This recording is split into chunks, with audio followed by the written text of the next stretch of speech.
Right. So we got to be specific, right? Okay. That first point on there is actually, and it's interesting, that is a definition. I have the textbook in my office. I have this thing about old books. Well, old, like chicken books, animal-related books. And this one actually is a book somebody gave me a long time ago. It's a reproductive physiology textbook from 1968. I mean, obviously, we know I was not born in 1968. That's the definition for reproduction out of that book. The very first point.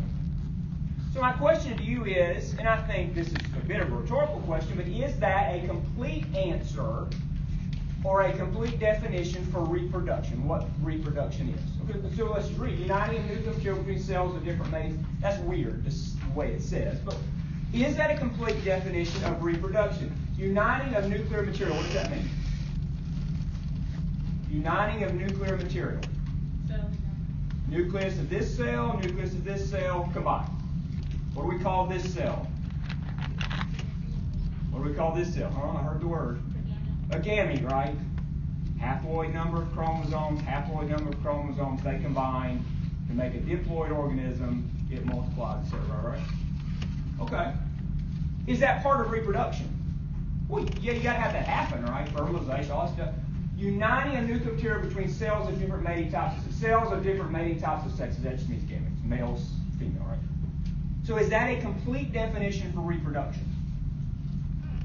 Is that part of reproduction? Yeah. Is it a complete definition of reproduction? No. No, why? You're missing a whole lot on the other end, right? What are you missing on the front end of that? Process. Well, what specifically? Because you've got two gametes that are going to join, but okay, how do the gametes get close to each other? You got to have copulation, right? And you got to have attraction or behavioral responses. But on the other end of that, after the joining together of nuclear material, we've got mitotic division, we've got embryogenesis, all that stuff we're going to talk about. We've got parturition, of course. We've got lactation. So that is obviously not a complete definition. It is a definition out of that book for reproduction, but it's clearly not complete. So as you think about that, think about things we're going to talk about and things that might better define or add to that definition of reproduction. Is reproduction a bunch of processes? Absolutely. We're going to do a lot of this. This thing leads to this thing, leads to this thing, and this thing comes back to control this thing, and this thing might control that. That's a lot of processes. Everything about reproduction is processes. Does it involve hormones? Okay, you said yes. What are hormones? Define that. Give me a definition for hormones. You're studying them.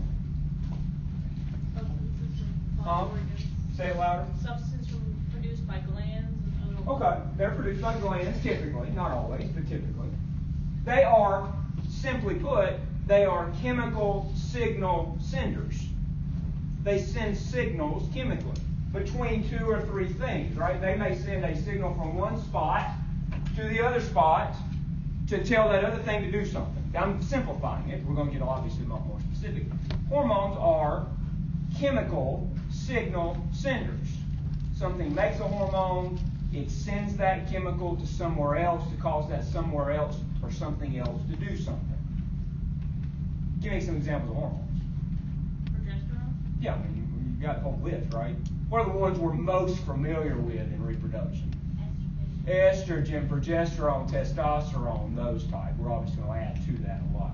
So we're going to talk a lot about hormones, especially early on in the class, but I will tell you up front, I mentioned this a little bit last time, and we will talk about certain hormones literally from today until almost the last day of class, probably the same hormone. Because there's certain hormones in reproduction that are so important and affect so many different things. Period from conception to birth, what is that? What are you saying? Gestation. Is that part of reproduction? Is gestation necessary for successful reproduction? Well, yeah, obviously it is. Okay. What about copulation? Do we need copulation to reproduce? Oh, yeah, okay. One way or the other, natural, artificial, you got to have some sort of, in copulation refer to natural. You've got to have the male, in the case of mammals, the male putting his penis somehow into the female and depositing semen.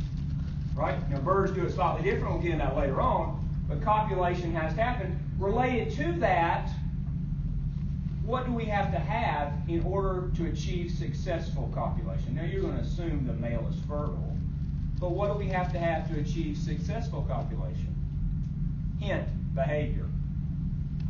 Female's receptivity. Okay, the female needs to be receptive to the male and, And he well, that's all true. But what about the boy? needs to be able to detect the pheromones. Oh yeah, he better have libido. He better want to mate with a female, right? He better have some sort of a sexual drive to mate. So you've got to be able to have the behavioral response between the male and female to achieve successful copulation, which you of course know that. Now these last few relate really more to, or at least the next two, relate more to our world of animal. What are we here for? Business. Well, I didn't. Well, I mean, I can go big picture here, right? What are we here for? Why do we exist? Y'all awful people. Why are we here? Why are we on the planet? Let's be philosophical. Procreate. I'm a philosopher basically. Continue the species. Why are we here? Why do we even exist on the planet? To achieve our goals. What are our goals? Okay.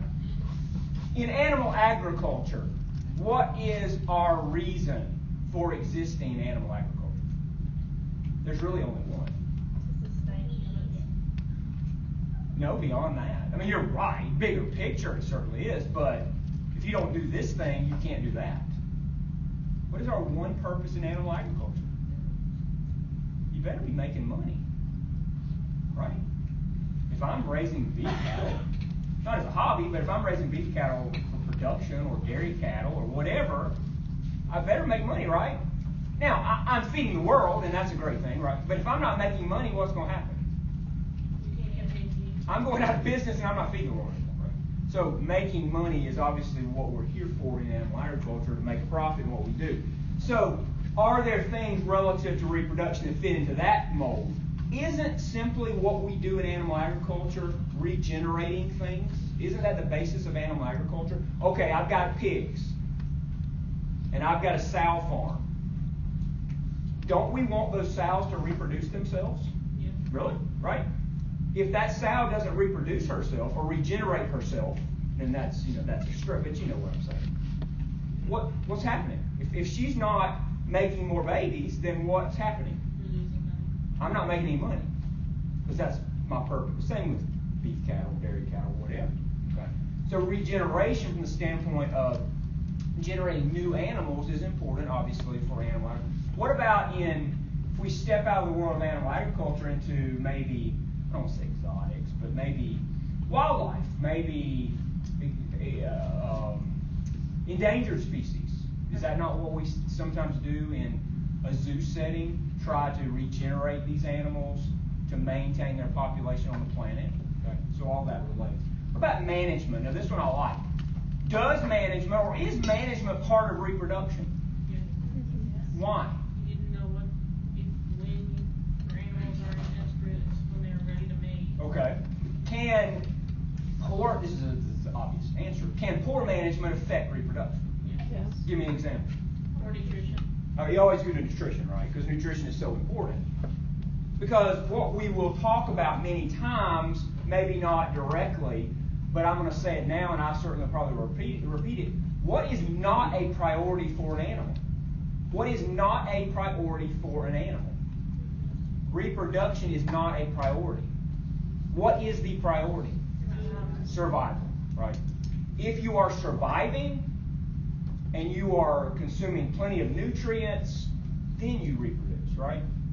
So, related to what you said, if an animal is maintained under a poor state of nutrition, I don't say they're starving, but they are under a poor state of nutrition, are they likely to be reproductively efficient as one that is on a higher nutrient plane?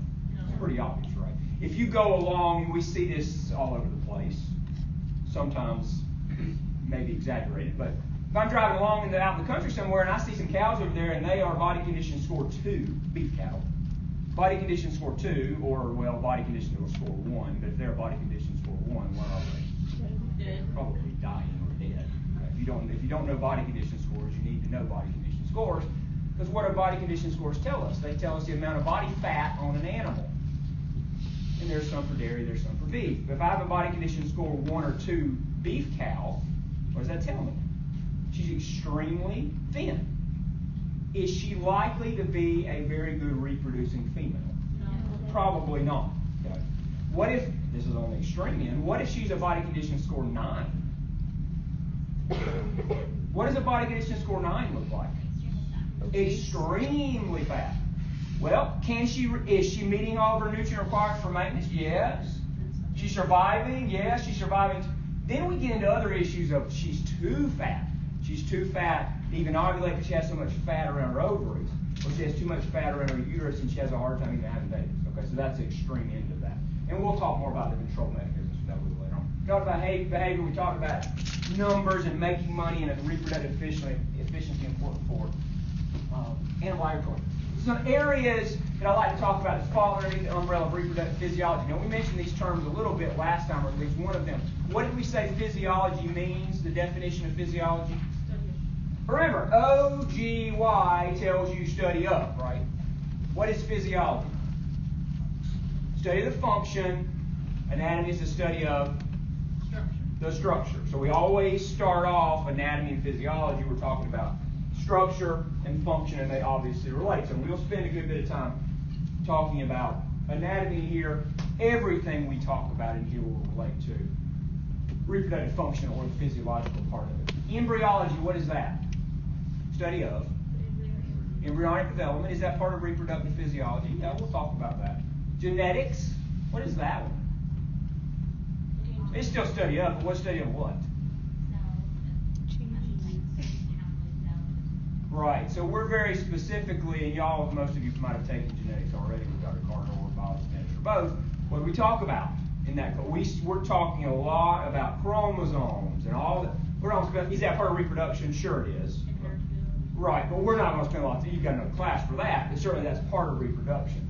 Endocrinology, we already kind of mentioned that. Endocrine refers to into the blood, referring to hormones, study of hormones. We obviously know that's part of reproduction. Biochemistry, what is that? Biochemical processes in the body. Yes, the study of biochemical processes in the body. Or chemistry of biological organisms. Is that part of reproduction? Well, yeah, by default it is.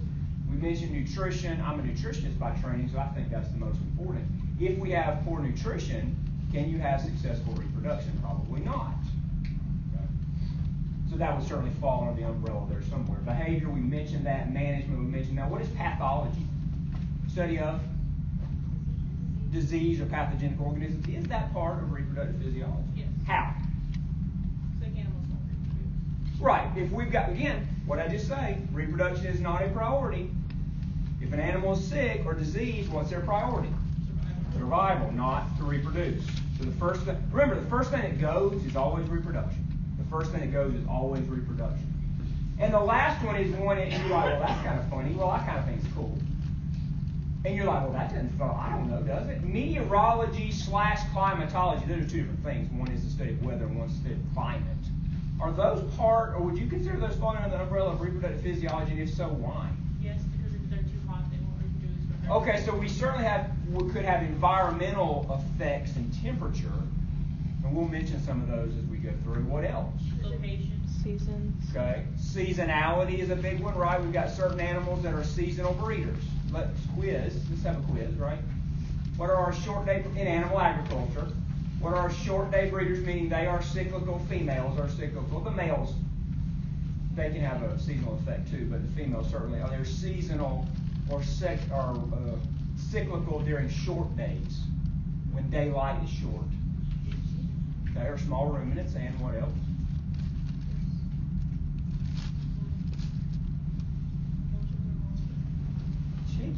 No, that's it. Got small ruminants, sheep and goats. What about long day breeders? Ones that are cyclical when the daylight is long. Females that are, our most classic is, of course, the horse, the mare. But you could certainly make arguments for other animals like the queen cat. Okay, some people argue that, some people won't. We'll talk some about that as well. So certainly seasonality or length of day can affect reproduction. Now birds, I don't want to bore you with chickens because you know I hate chickens. Does light have any influence on birds? Yes. Yeah, they're not seasonal breeders as we would classically think of them in the mammalian term. but certainly light is going to affect birds' ability to lay eggs. Okay? Birds do show seasonality, but what about commercial chickens? Can we control egg laying in chickens with light manipulation? Yeah. Can we control estrus? Ooh, that's a term. What is that term? Oh, I just threw like a bomb. ESTRUS versus ESTROUS cycle. What's the difference? Estrus cycle is the full cycle, and estrus US Full cycle from under what? E. Full cycle from what to what? From estrus to estrus. Okay. From ESTRUS to ESTRUS. So estrus cycle is length of time between successive estri, estrus to estrus, and estrus ESTRUS is that period of sexual receptivity. Okay. Now birds are a little bit different, and again we'll get into some of this. Can we control, though, back to the mare, can we control estrus in the mare by manipulating light? Remember, she's a long day breeder. Can we trick her into thinking it's long days? Yeah, we can. They do it all the time, right? If you know anything about horses. Can we do the same thing to sheep and goats? Yes. Yeah. Do we do that on a regular basis with sheep and goats? No. Not unless you're showing them. Probably got a show herd or something like that, or a flock. Why is it more prevalent to manipulate with horses than it is with small ruminants? It's not as good to do. Well, yeah, you're right about that, but not necessarily from this perspective. Who's it easier to manage light on? A horse or a flock of sheep? Horse. I mean, it's common sense kind of thing. Where do we keep horses typically? Oftentimes they're kept inside of a stall or inside of a barn, so it's easier to manage. Where do we keep sheep? They're typically going to be out. We're not going to contain them to be able to control light, so that's just more management manipulation. So some things to think about that fall under the umbrella of reproductive physiology. I'm going to get caught up. I got to move faster. Okay. Now we're going to talk about all this stuff, so don't freak out about this. But I want to define a few things, and some of this you should already know because you all took animal science and you all made A's and made hundreds on all the tests and everything. Right? Right. Exactly. Some of you are like, "What's my test?" You might very well might have.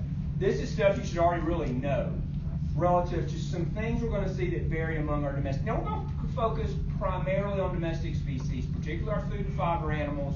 Talk some about horses, and we'll talk some about dogs and some about cats. Age of sexual maturation. Is there variation in age of sexual maturation? Of course there is. I'll just throw out some questions for you just to give you the idea. And when does roughly, I mean there's some breed differences and all that stuff. When roughly does a bitch reach sexual maturation? Roughly 6 months. Right? There's breed variation and size variation that can affect that. Well, when does a sow reach sexual maturation?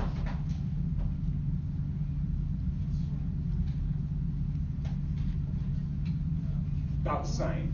Okay, about the same. When does this gets a little tricky. When does see how you do this one. When does no, not a rabbit. What about a rabbit? Okay. 1 month. About 5 months in rabbits.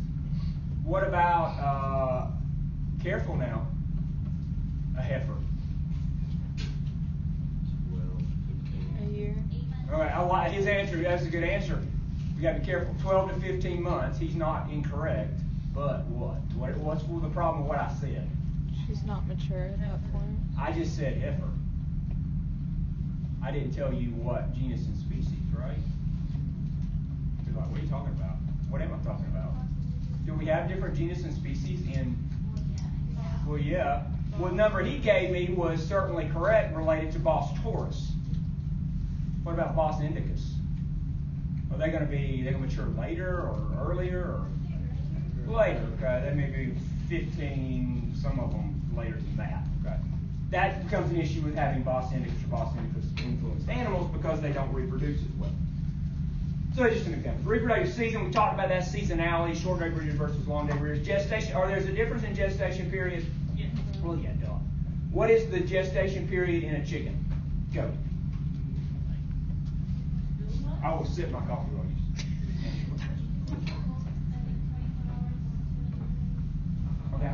24 hours. Keep going. 36. I'm not going to throw anything at you. What'd you say? 28 what? 28 hours, okay. What? What she said, 26 hours? You're already talking about the hatch or the lay the egg? What did I say? Length of gestation of a chicken. He said 20 days. Okay, not to belabor this. You are all wrong. Why are you all wrong? There's no gestation period. Birds don't gestate.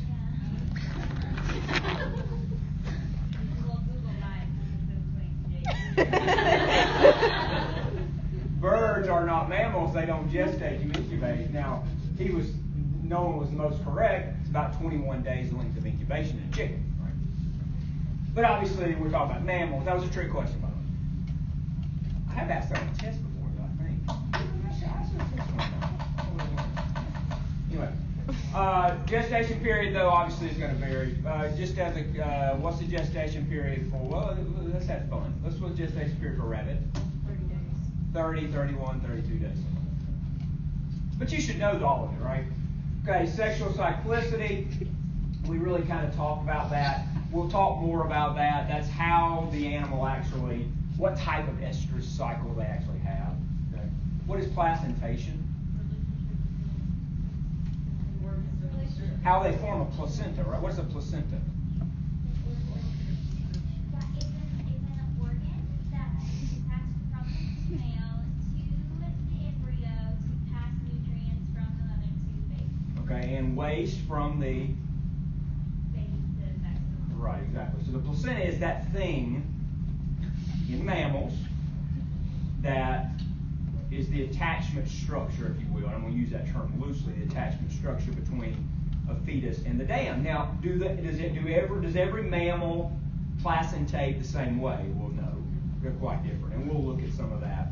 Hopefully, I'm working on your specimens for class. I think I've stumbled upon a solution that I think you'll like. I hope. It's better than nothing. It's better than me lecturing with a bunch of pictures. Okay. Litter size, differences, examples. What's the litter size of a pig? Oh, how can you answer that question? How many teeth? I didn't tell you what breed or anything. Some of these heritage breeds, these rare breeds, they may have 3 or 4, and that's good for them. Some commercial breeds and the selected, they may have 15, something like that. Can they have more than 15? Well, I mean, maybe, yeah, theoretically. Yeah, and it depends on how many teeth and all that stuff, right? What's the litter size of a cow? Hopefully one. Hopefully one. Hopefully one, yeah. Hopefully one. It's not really litter size. What about doe? Not rabbit, but doe, goat. Again, we don't call them litters, but what would be a good number? 2. Good number would be 3 every time, right? If I don't want to reproduce a lot, but 3 all the time is probably not realistic. Or an average number is probably 2 or something like that. That's the difference. And how they lactate. The design, and you know some of this as well. Where, again, just to give you an example, where are the teats? Gotta be careful with this. Where are the teats located in a bitch? Where on her body? Okay, on her abdominal area. Where are the teats? And then we assume if the teats are on her abdominal area, what else is on her abdominal area? The mammary glands, right? That was an assumption. Okay, what about something like a mare? Where are her teats / mammary glands located?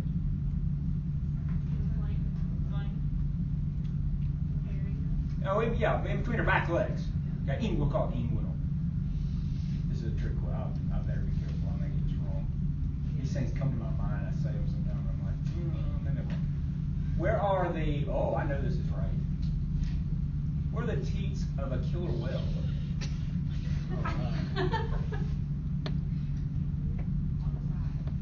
Armpits. I'll go.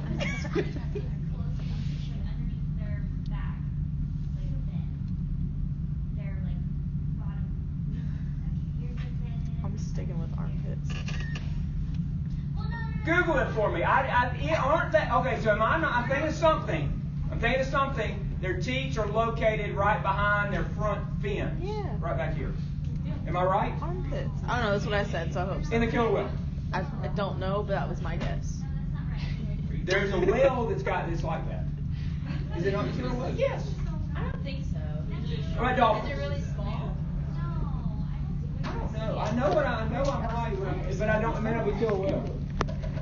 Okay, Google it. Let me know next time. Don't let me forget. Okay. All right. Now, Just is Googling all this teats on this in slide armpit. Fair game for your first exam? Arm. Yes. All this is a summary. On the left, you probably can't read it where it says. On the left side is species. Again, this is stuff you should have learned in animal science. I did include the bitch and the queen at the bottom. You've got age at puberty, length of the ester cycle average, duration of esters average, type of esters, which we'll probably don't know a lot about that now, length of gestation, when ovulation takes place relative to gestation. It's near the groin. Yeah. I'll look it up. Google it, the first thing. pops Blue up. whales. Look up blue whales. After me. Blue whales. Now, this is fair game. But, let's be real. Can we be real for a second? What's the chances of me asking you this on the exam? 100%. For you, Probably not. I got tired of wasting my questions on this. Because I would rather ask questions that are a little bit more thought-provoking, I'll put it that way. And so, you need to know this because you should know it. Is that motivation to know it? Well, I don't probably not. But you should. This is stuff you learn in animal science. Okay, I just put that up. Am I going to ask numbers on there tonight? Probably not. Because I just know I got tired of wasting my questions on that.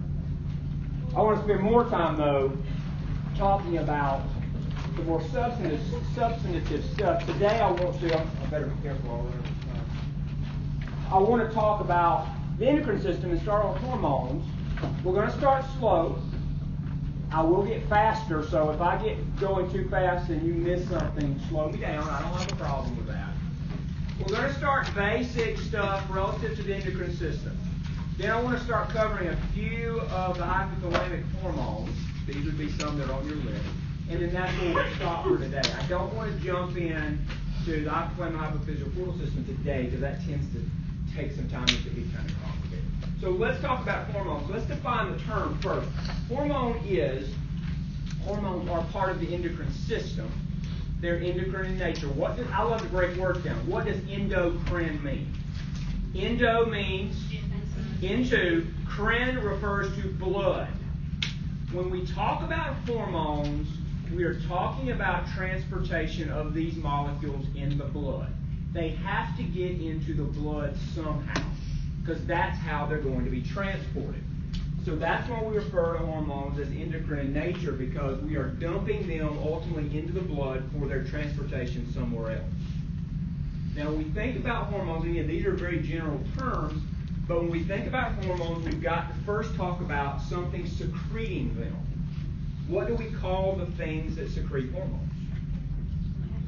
Glands are typically what produces hormones. Are all hormones produced by glands? No.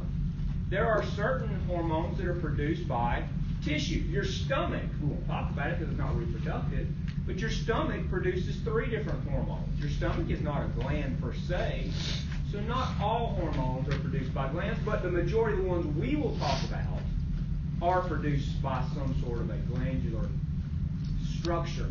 So part of the endocrine system, we've got to have secretion of the hormone by something. Again, typically a gland. We've got to have transportation of that hormone. We mentioned that it is in the blood. So that gland ultimately has to dump the hormone into the blood somehow. And then that hormone has to be transported in the blood to a far away, typically, but not always, other thing, other structure, other gland, other tissue, something else. So if this is the blood here, when I dump a hormone into the blood, is it just going to go? What's the blood composed of? Not 100%, but in high proportion is the blood composed of? Red and white blood cells. Even more than that. And what's plasma primarily? Like 90%. Water. So most of your blood is water. Are all hormones water soluble? No. There are some that are fat soluble. So we have to be careful when we talk about transportation. If a hormone is water soluble, which there are some, it can transport by itself. It doesn't need help. Okay? Because this is water soluble, or this is watery, and the hormone is water soluble. If it's fat soluble, what has to happen? If it's a fat soluble hormone, what has to happen? It needs help. So it's going to attach to some sort of a transportation protein. Okay, we'll put a T there for transportation.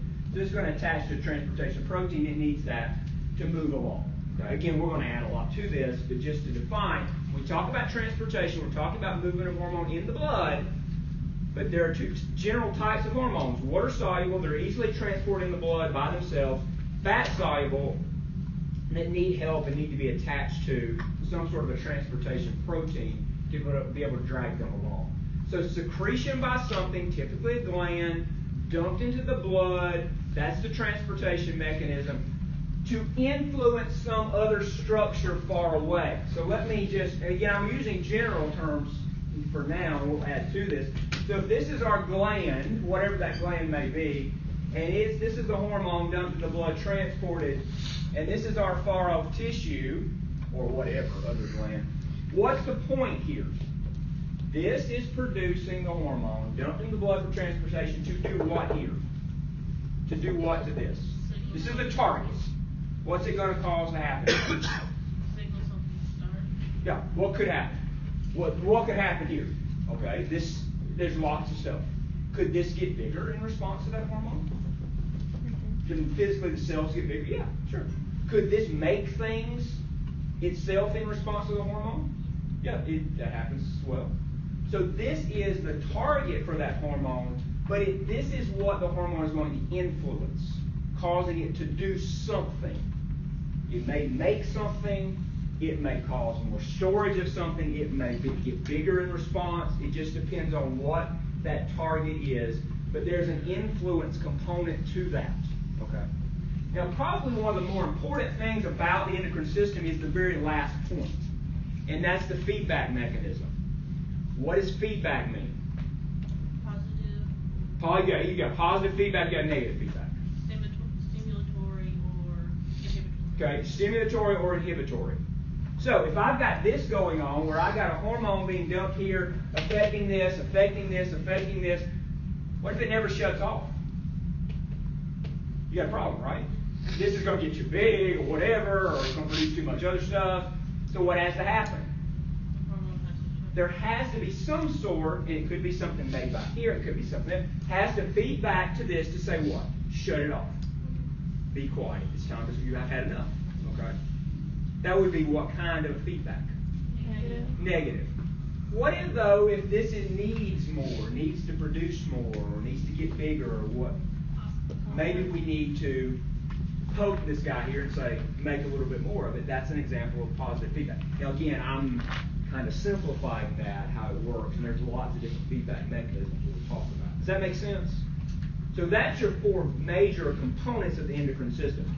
Something has to secrete the hormone, typically a gland. It's transported in the blood. Fat soluble needs help. Fat soluble hormone. Water soluble, not so much.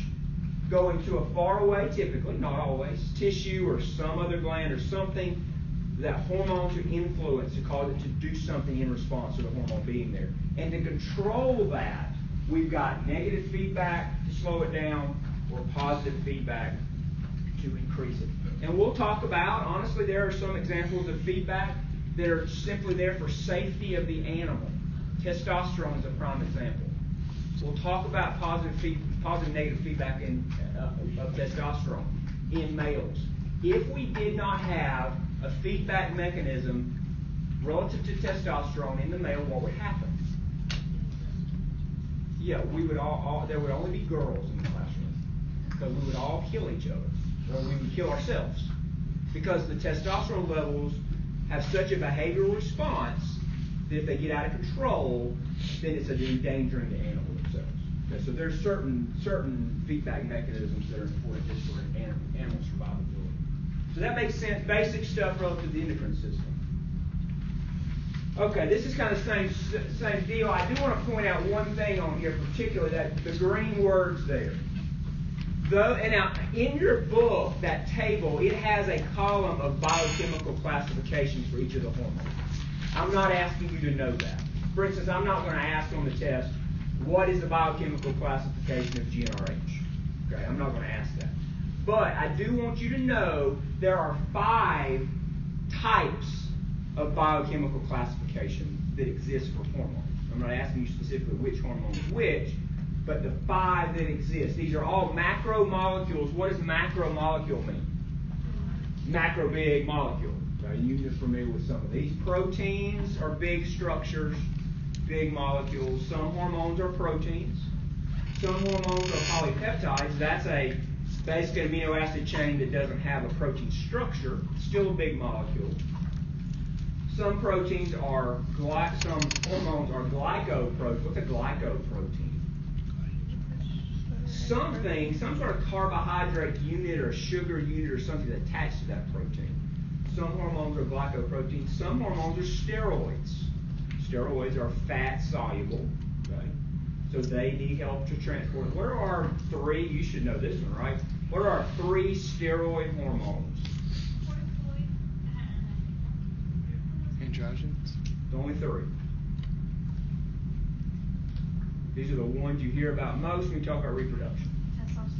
Testosterone. And they all relate to each other in structure. Testosterone, estrogen, you said it, progesterone. Those are 3 steroid hormones, and those are 3 we'll talk a lot about. Okay. And then a couple we're going to talk about that are important for reproduction. There are not very many fatty acid classified hormones. There's a couple that are important for our discussion.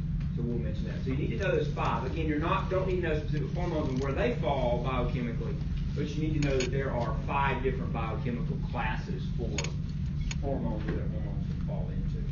Now, the way I'm going to classify hormones for our, and you can do it different ways, but the way I'm going to classify is based on the structure that produces the hormone. Okay? So we're going to break it down into hormones that are hypothalamic. What does that mean? That's the group of hormones that are produced by what? The hypothalamus, and we'll talk about that in a second. Pituitary hormones. Those are hormones produced by the pituitary glands, specifically the anterior pituitary lobes. Gonadal hormones are produced by gonads. Specifically, that would be hormones produced by what? The testes and the ovaries, or some structure on the ovary. Okay? And we'll talk more about that a little bit later. And of course, uterine hormones will be produced by the uterus. And there are not many of those. Again, this all refers back to your table in your book. Again, hopefully you're learning those already. Now let's talk about the hypothalamus. Okay, yes, I put pictures of birds randomly on some slides because I love birds. It has nothing to do with reproduction. Can you name that bird though? Sparrow. This is my second. I guess I'm very nerdy. Okay, wake up. I'm a nerd. Okay. This is my second favorite songbird. Second favorite, not my first. Yeah, are you gonna get this right? Be more specific. The budgery. No, it's not budgery jar. Oh my word. No one said chickadee. He's correct, but he's not specific enough.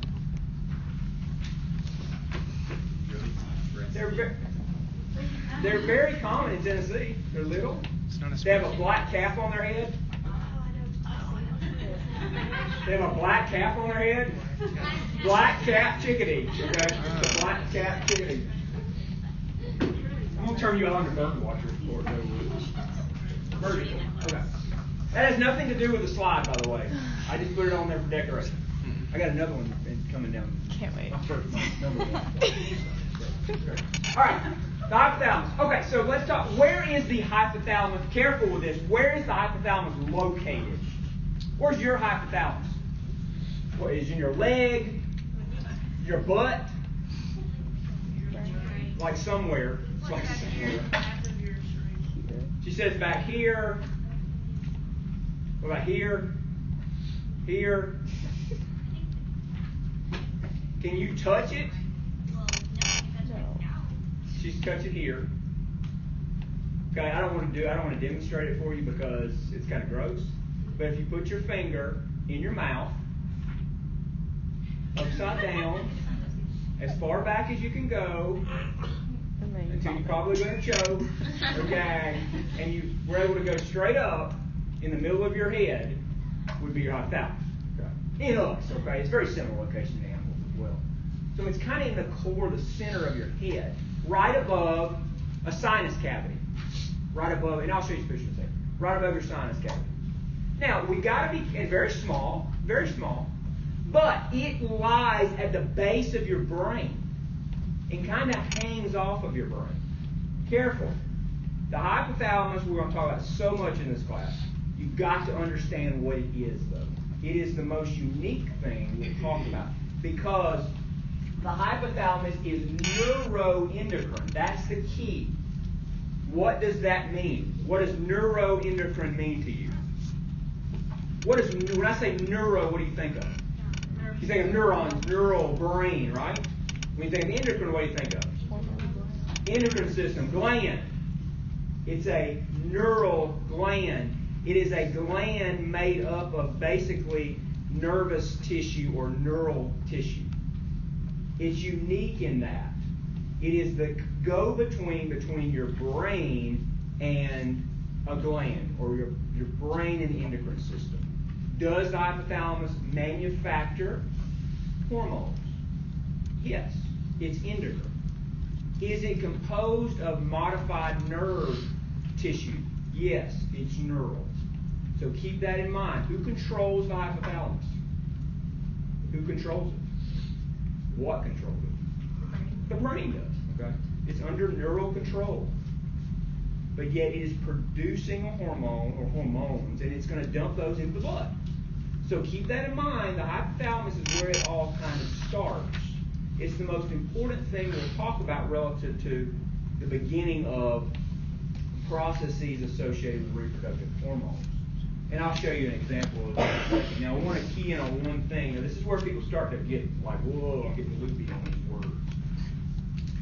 Almost all of the hormones produced by the hypothalamus,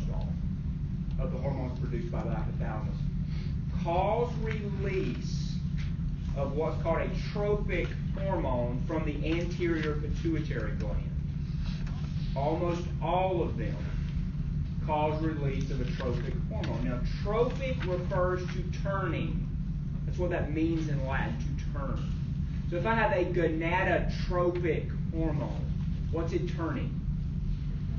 The gonads. It's causing the gonads to do something. If I have a thyrotropic hormone, it's causing what to happen? The thyroid gland to do something, to turn the thyroid gland. Okay, so keep that in mind.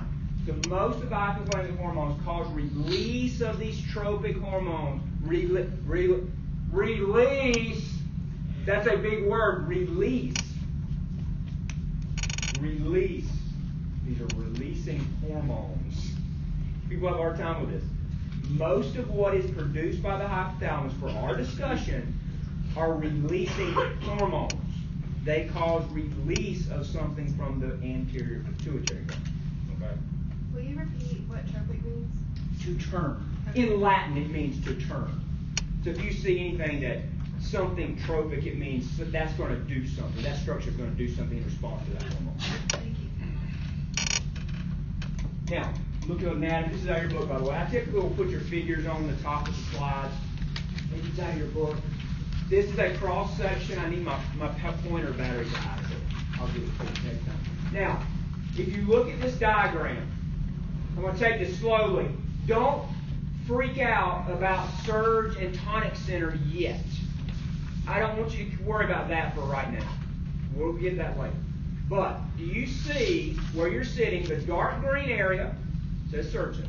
The light green area says tonic center. And right above that, PVN. You see that?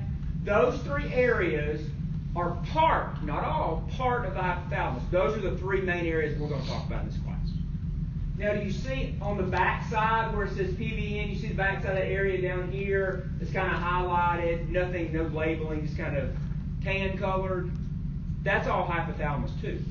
But the hypothalamus does more than just produce hormones. It does things like regulate body temperature and regulate thirst and a whole bunch of other things unrelated to reproduction. So this is all, I wish I could touch the slide.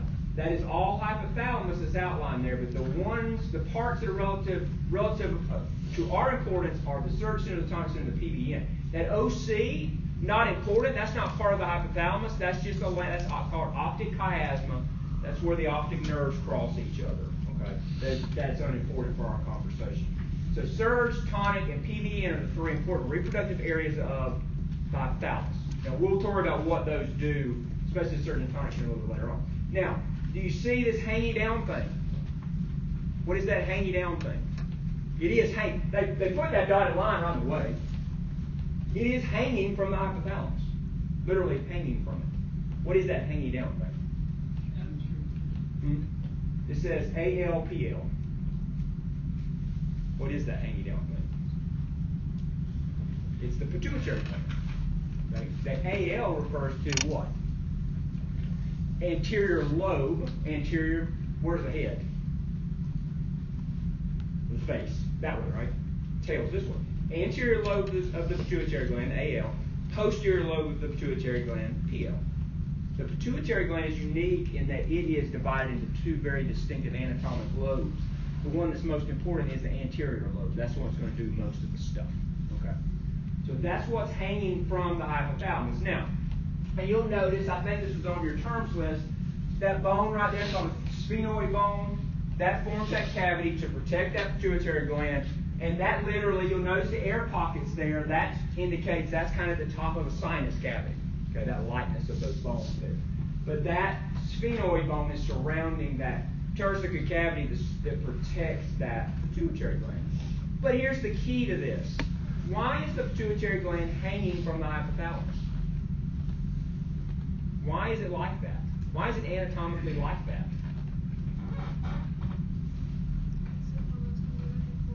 Do what? Not well. You're right. Certainly one direction more than another. Okay. If I'm telling you that the hypothalamus, the hormones it produces, causes the anterior pituitary gland to release something, it's right there. So how quick of a response am I going to get from releasing hormones on the anterior pituitary gland? Almost immediate. Almost immediate. And we'll talk about the mechanism of that next time, and you'll see how quick it works. But the reason why it's like this is because almost every hormone produced by the hypothalamus is going to affect what? Almost every hormone produced by the hypothalamus is going to affect what? The pituitary gland, one way or the other, whether it be the anterior lobe or the posterior lobe. It's right there. Does that make sense? Okay. So that's a little anatomy. This is actually human. Just to give you a perspective, again, I wish I could reach it. You'll see that little triangle, that's the hypothalamus. See how small it is relative to your head? And down the little hanging down thing below it is the pituitary gland. You see it's kind of right in the center core part of your brain. And in animals, it's very similarly located. So that gives you a bit of a perspective. Hypothalamus, though, is important. Now, this is the last slide I want to cover today. It's going to take us a second. Oh, we got to move on. Okay, let's go through as many of these as we can. Now, you'll notice the ones that have a double start. So that means those are the ones that are not, that you're responsible for, that are not in the book. Okay, that's what that refers to. Now, notice, forget all the stuff underneath the capitalized words. And forget the very last term. What do all those share? Okay, I see tropin, and tropin. I see releasing. Now from here, kind of right? I'm like dreaming of this, right? It's a nightmare. Okay, so if I don't know anything, again, these are all produced by hypothalamus. Now, by the way, just so you'll know for next time, I'm going to ask you this stuff over and over and over again just to get it in your brain, hopefully. Forget all the wording, just do one at a time. Gonadotropin releasing hormone generates. Gonadotropin releasing hormone. Let's break it down. Gonadotropin releasing hormone is produced by what? Hypothalamus. To do what?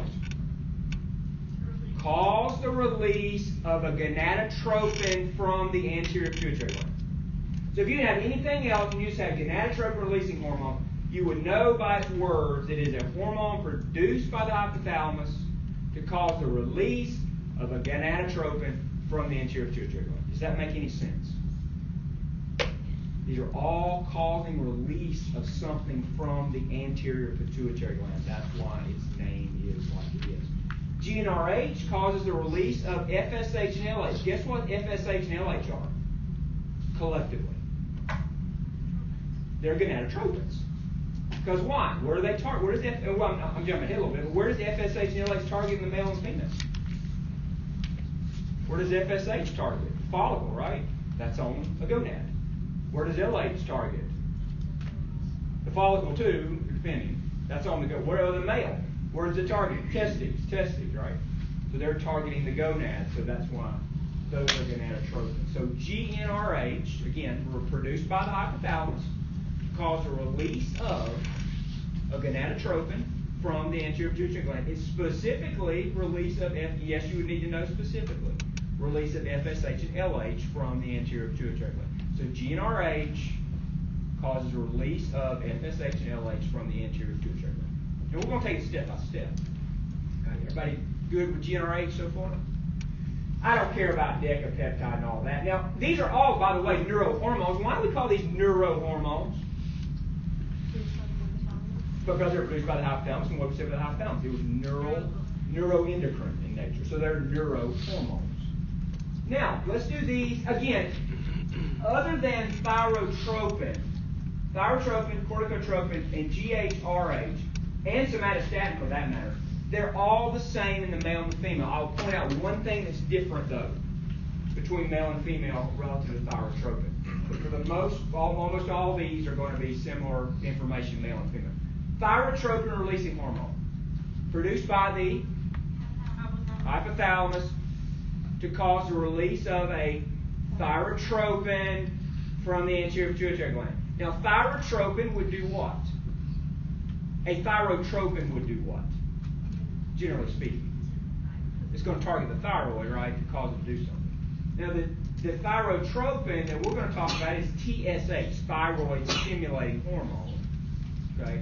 So TRH, or thyrotropin releasing hormone, causes the release of thyroid stimulating hormone from the anterior pituitary gland in both the male and the female. These are regulatory hormones. They regulate metabolism. Thyroid's involved in it, so they indirectly affect reproduction. Okay? Let me do that one more time. Thyrotropin releasing hormone, or TRH, is produced by the hypothalamus to cause the release of thyroid stimulating hormone from the anterior pituitary gland. Where is TSH going to go? But we're not there yet. But where is TSH going to go? Thyroid stimulating hormones go to the thyroid, right? We'll get to that later. For our quiz that we have over these, do you want us, can we abbreviate like TSH, or do you want us to physically write out? Yes, I want you on that exam. I want you to write them all out. Yes. On other exams where that might be part of your answer, not like GnRH, you'll say that a lot, and you just put GRH in that case. But for this exam, I don't want any abbreviations. So you want the source, target, and primary action. Do what? Source, target, and primary action. Yeah, everything I gave you on that handout, just know it all. Know the specifics of everything. Okay. So TRH, both male and female, produced by the hypothalamus to affect the anterior pituitary gland and cause it to release TSH. Now, what about this prolactin thing?